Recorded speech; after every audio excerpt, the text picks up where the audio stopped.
بسم اللہ الرحمن الرحیم۔ پیارے بھائیوں، بزرگوں، بچوں، دوستوں، السلام علیکم ورحمۃ اللہ وبرکاتہ۔ امید کرتا ہوں کہ آپ خیریت سے ہوں گے۔ اللہ آپ کو خوش رکھے، شاد و آباد رکھے۔ اللہ پاک آپ کی زندگی میں خوب بہریں عطا فرمائے۔ میرے پیارے ناظرین، آج آپ کو ایسی عادتیں بتانے والا ہوں، ایسے کام بتانے والا ہوں، ایسی چیزیں بتانے والا ہوں کہ جس کو کرنے کے بعد آپ بہت جلدی مالدار ہو جائیں گے۔ بہت سارے لوگ مالدار تو ہوتے ہیں لیکن ان کو سکون نہیں ہوتا۔ بہت سارے لوگ غریب ہوتے ہیں لیکن ان کو سکون ہوتا ہے۔ تو یہ ایسی چیز آپ کو بتاؤں گا کہ آپ کو مال بھی ملے، آپ امیر بھی بنیں اور آپ کو اطمینان بھی حاصل ہو، زندگی میں سکون بھی آپ کو نصیب ہو جائے۔ ایسی چیز آپ کو بتاؤں گا۔ میرے پیارے عزیز ساتھیوں، پہلے میں کچھ خاص باتیں آپ کو بتائی دیتا ہوں۔ ذرا پورے توجہ سے اور پورے دھیان سے ہماری بات کو سننے کی کوشش کریں۔ بڑی کامیاب باتیں ہم آپ کے لیے لے کر آتے ہیں، بڑی کوشش کرتے ہیں کہ اپنے ویڈیو کے مادھیم سے آپ کا زیادہ سے زیادہ فائدہ حاصل ہو جائے، ہے نا؟ تو میرے پیارے عزیز ساتھیوں، ہم آپ کو اور تو کچھ نہیں دے سکتے، بس پند و نصیحت کر سکتے ہیں، اچھی اچھی باتیں آپ کو دے سکتے ہیں۔ میرے پیارے عزیزوں، آپ عمل کر لیں گے تو یہی ہمارے لیے سب سے بڑی خوشخبری اور ہماری یہ سب سے بڑی خوش نصیبی ہوگی۔ تو ہمیں اس بات پر آج روشنی ڈالنا ہے کہ بڑے بڑے مالدار اس دنیا میں رہتے ہیں، بڑے بڑے مالدار، لیکن ان کو سکون نصیب نہیں ہوتا۔ لیکن ایک اللہ کا غریب بندہ ہے، غریب ہے، پریشان ہے، ظاہر میں لوگوں کو دکھتا پریشان حال ہے، تنگ دست ہے، لیکن سکون کی زندگی گزارتا ہے۔ میرے پیارے عزیز ساتھیوں، اگر آپ اس دنیا کا جائزہ لیں، اگر دیکھیں دنیا کو اور دنیا والوں کو، تو اس دنیا کا حال یہ ہے کہ ایک کمبل میں دو فقیر گزارا کر سکتے ہیں، ایک کمبل میں دو فقیر رہ سکتے ہیں۔ لیکن مالداروں کی اگر بات کریں، لالچی لوگوں کی بات کریں، اس دنیا دار لوگوں کی بات کریں، جو دنیا کی ہوس میں رہتے ہیں، مال کو حاصل کرنے کے چکر میں رہتے ہیں، تو دو بادشاہ ایک ملک میں رہنا برداشت نہیں کر سکتے۔ بادشاہ کا حال یہ ہے کہ اگر ایک ملک دے دیا جائے تو دوسرے ملک کی فکر میں رہتا ہے، اور فقیر کا حال کیا ہے؟ وہ تو اللہ کے دے پر صبر کرتا ہے، شکر کرتا ہے۔ ایک کمبل میں دو فقیر گزارا کر سکتے ہیں، لیکن ایک ملک میں دو بادشاہوں کا گزارا بڑا مشکل ہے۔ تو میرے پیارے عزیز ساتھیوں، کہنے کا مقصد یہ ہے کہ صبر کرنا سیکھو، تھوڑے پر قناعت کرنا سیکھو، اللہ کا شکر بجا لاؤ۔ اللہ نے زندگی دی ہے، اللہ نے زمین جائیداد دی ہے، اللہ نے ماں باپ دیے ہیں، بہن بھائی دیے ہیں، خاندان دیا ہے، عزیز و اقارب رشتہ دار دیے ہیں۔ اس پر اللہ کا شکر ادا کرو۔ اللہ تعالیٰ لاکھ لاکھ شکر ہے، تو نے صحیح سلامت ہمیں جسم دیا ہے۔ تو آئیے میں شروع کرتا ہوں۔ اب وہ 11 عادتیں آپ کو بتاؤں گا کہ جن کو اپنانے کے بعد، وہ 11 کام آپ کو بتاؤں گا کہ جو کام آپ کرنے کے بعد بہت جلدی امیر ہو جائیں گے۔ سب سے پہلا کام اس میں کون سا ہے، یہ آپ کو میں بتا دوں کہ انسان مالدار کیسے ہوتا ہے۔ دیکھیے، سب سے پہلا کام ہے کہ اگر آپ کو مالدار ہونا ہے تو دعائے استغفار کریں، استغفار کرتے رہنا۔ جو استغفار کرتا ہے اللہ پاک اس کے رزق کو وسیع کر دیتا ہے اور اس کے گناہوں کو معاف کر دیتا ہے اور اس کے گھر میں برکت کا نزول فرماتا ہے۔ 3 چیزیں اس کو ملتی ہے۔ دعا استغفار کرنے سے اللہ پاک اس کے رزق میں برکت دیتا ہے، اس کے رزق کو بڑھا دیتا ہے، اور دعا استغفار کرنے سے گناہوں کو معاف کر دیتا ہے، اور دعا استغفار کرنے سے اللہ تعالیٰ اس کے گھر میں رحمتیں نازل فرماتا ہے۔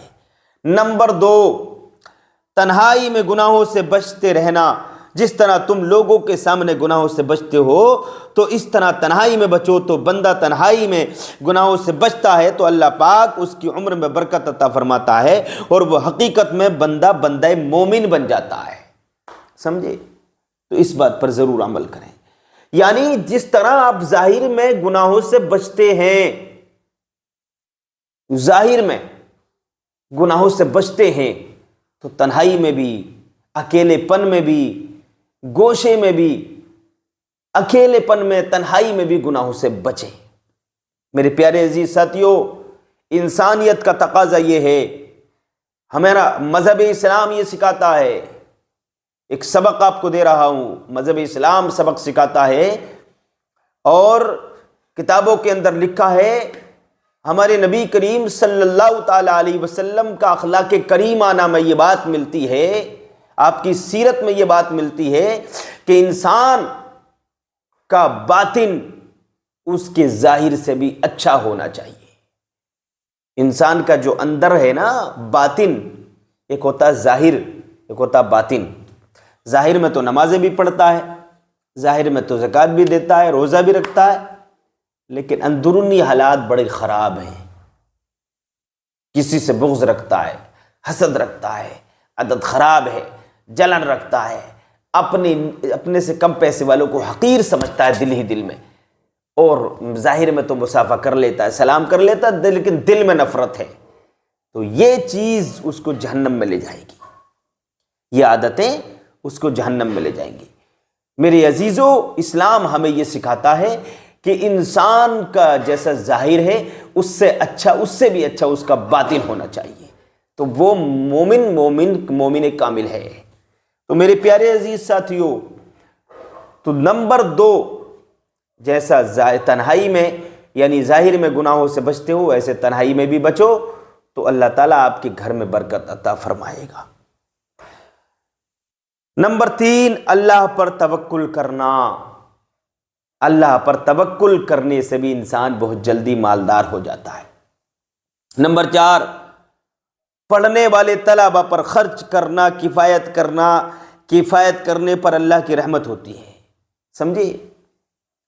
جو پڑھنے والے طالب علم پر، قرآن کریم پڑھنے والے بچے پر، دین کا علم سیکھنے والے بچے پر، درس نظامی یعنی کوئی بچہ مولویت پڑھ رہا ہے، یا کوئی بچہ ناظرہ کر رہا ہے، قرآن کریم ناظرہ کر رہا ہے، قرآن کریم پڑھ رہا ہے، یا قرآن کریم کا حافظ بن رہا ہے، یا کوئی بچہ اس کے اوپر کی پڑھائی مولویت پڑھ رہا ہے، کوئی قرات پڑھ رہا ہے، کوئی عالم کورس کر رہا ہے، کوئی مفتی کورس کر رہا ہے، تو ان لوگوں پر اگر آپ خرچ کریں گے تو بہت جلدی مالدار ہو جائیں گے۔ یہاں سے یہ بات آپ کو معلوم ہوتی ہے کہ مدرسے میں خرچ کرنا، مدرسے کے بچوں پر خرچ کرنا، مدرسے میں جو اساتذہ پڑھاتے ہیں ان پر خرچ کرنا، اماموں پر خرچ کرنا آپ کو بہت جلدی مالدار کر دے گا۔ سمجھے؟ نمبر 5، اللہ کی راہ میں خرچ کرنا، اس سے بھی آپ بہت جلدی مالدار ہو جائیں گے۔ انسان اپنی ذات پر خوب اٹھاتا ہے، اپنے بیوی بچوں پر خوب اٹھاتا ہے، اپنے رشتہ داروں پر خوب اٹھاتا ہے، اٹھانا چاہیے، اپنی ذات پر بھی اٹھانا چاہیے، اپنی جان پر بھی اٹھانا چاہیے، صحت کا خیال رکھنا چاہیے، کھان پین اچھا ہونا چاہیے، بیوی بچوں پر خرچ کرنا چاہیے، بیوی بچوں کی اچھی پرورش کرنا، ان کو کھلانا پلانا، یہ عبادت ہے، یہ بھی عبادت ہے، حقوق العباد ہے، یہ بندوں کا حق ہے، یعنی یہ حقوق العباد میں آتا ہے۔ تو یہ بیوی پر خرچ کرنا، اپنے اوپر خرچ کرنا، رشتہ داروں پر خرچ کرنا گناہ نہیں ہے، ثواب ہے، لیکن اس کے ساتھ ساتھ آپ مدارس کا بھی خیال رکھیں، مساجد کا بھی خیال رکھیں۔ سمجھے؟ اللہ کی راہ میں خرچ کرنا، اللہ کی راہ میں بھی خرچ کریں۔ اب دیکھیے ایک چیز یہاں پر، ایک حدیث میں آپ کو سناتا ہوں۔ اللہ کے نبی فرماتے ہیں، فرمان رسول صلی اللہ تعالی علیہ وسلم ہے کہ جو بخیل ہے، کنجوس ہے، وہ لوگوں سے دور ہے اور جنت سے دور ہے اور جہنم کے قریب ہے۔ اور آقا فرماتے ہیں جو سخی ہے وہ لوگوں کے قریب ہے، جنت کے قریب ہے، جہنم سے دور ہے۔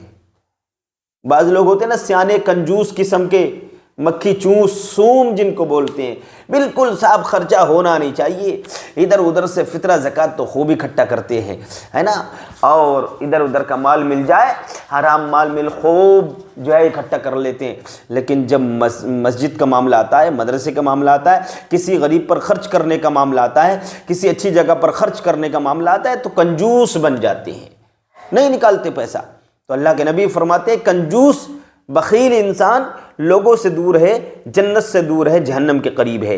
اور سخی جو ہے اللہ پر، اللہ کی ذات پر یعنی اللہ کی راہ میں اور اللہ کے برگزیدہ بندوں پر خرچ کرتا ہے، علماء پر خرچ کرتا ہے، طالب علموں پر خرچ کرتا ہے، مدارس میں مساجد میں خرچ کرتا ہے، غریبوں پر خرچ کرتا ہے، تو وہ جنت سے قریب ہے، لوگوں سے قریب ہے۔